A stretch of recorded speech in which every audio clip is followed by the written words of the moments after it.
মদন আর মদনের ভাইয়ের রেখা মদনের বাবা হঠাৎ করে মারা গেল। এখন দুই ভাই বাবার রেখা যাওয়া যে সম্পত্তি সেগুলো ভাগাভাগি করবে। তো ভাগাভাগির ক্ষেত্রে বড় ভাই বলতেছে, দেখ ভাই, ওই যে দেখতেছ যে জমিটা সামনে, ওই জমিটা আব্বা এবার আগ করছে, ওইটাতে একটা জমি আছে আমাগো, তারপরে আমাগো আছে হচ্ছে ওই যে নারকেল বাগানটা দেখতেছ, ওই যে নারকেল বাগান, ওই নারকেল বাগান, তারপরে গোয়াল ভরা গরু রেখে গেছে, আর আমগো একটা খেজুরের বাগান রেখে গেছে। এই হলো মোটামুটি আমগো সহায় সম্পত্তি। তো এখন আয় আমরা ভাগাভাগি করি। প্রথমে ওই আখগুলা তো কাটার সময় হয়ে গেছে, আমরা দুই ভাই মিল্লা আখটা কাইটটা ভাগ করি। তা তুই কী নিতে চাস, আখের আগা নিবি না গোড়া নিবি? তা মদন চিন্তা করে দেখলো আগাটাই তো ভালো। তা ভাই আমার সুযোগ দিল, আগাটাই লয়ে লই। তা মদন আগা লয়ে লইছে সব আখের।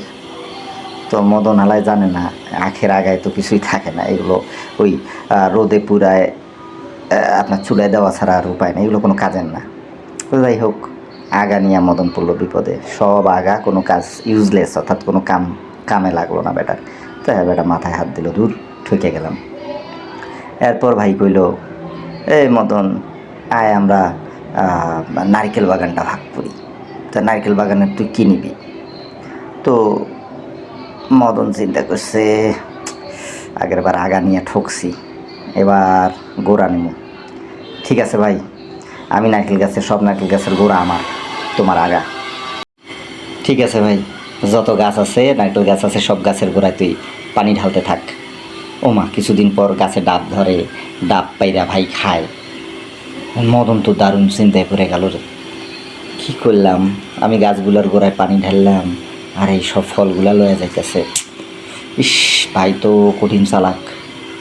যাই হোক, এরপর ভাই কইল, ভাই আমগো গোয়াল ভরা গরু আছে, তুই গরুর কি নিবি? তা আগের বার গোড়া নিয়ে ঠকলাম, চিন্তার বিষয়। গরুগুলার আর কি নেব, মাথার থেকেই নেই, মনে হয় খুব ভালো হইব। ভাই আমি আমি গরুগুলার মাথা নিলাম। তা ভাই কয়, ঠিক আছে তুই গরুগুলার খাওয়া, তোর দায়িত্ব, মুখের দিকে তুই লইছিস, মাথার দিকে তুই লইছিস, তুই খাওয়াইতে থাক। তা হ্যাঁ গরুরে খাওয়ায়, আর গরু যত বাছুর হয়, বাচ্চা হয়, দুধ তো হয়, সব ভাই হয়ে যায়। শালা মদন পড়ছে আরেক চিন্তা।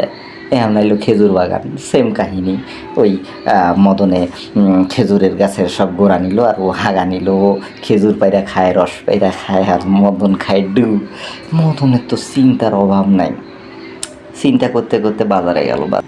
এখন পাশের বাড়ির ভদ্রলোক কইতেছে, এই মদন তোর মন খারাপ, বাপ মরে গেছে তাই? হ ভাই, বাপ তো মরে গেছে, এখন আরেক চিন্তায় মাথা মুথা নষ্ট হয়ে আছে। তো কী হয়েছে? তো এই ঘটনা, গরুর মাথা নিছি, খালি খাওয়াই, খেজুর গাছের গোড়া নিছি, নারকেল গাছের গোড়া নিছি, পানি ঢালি, যত্ন করি, ভাই খালি ফলগুলো লয়ে যায়। তাই লোকটা বুদ্ধি দিল, এক কাম কর, যা করার তো করছস, ভাই তো কইব তুই পছন্দ করে লইছস, হ্যাঁ তো তোরে জোর করে দেয় নাই।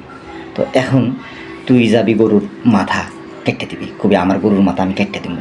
তারপরে নারকেল গাছ, খেজুরের গাছ যত গোড়া আছে খ্যাচ খ্যাচ খ্যাচ খ্যাচ খ্যাচ করে কেটে দিবি।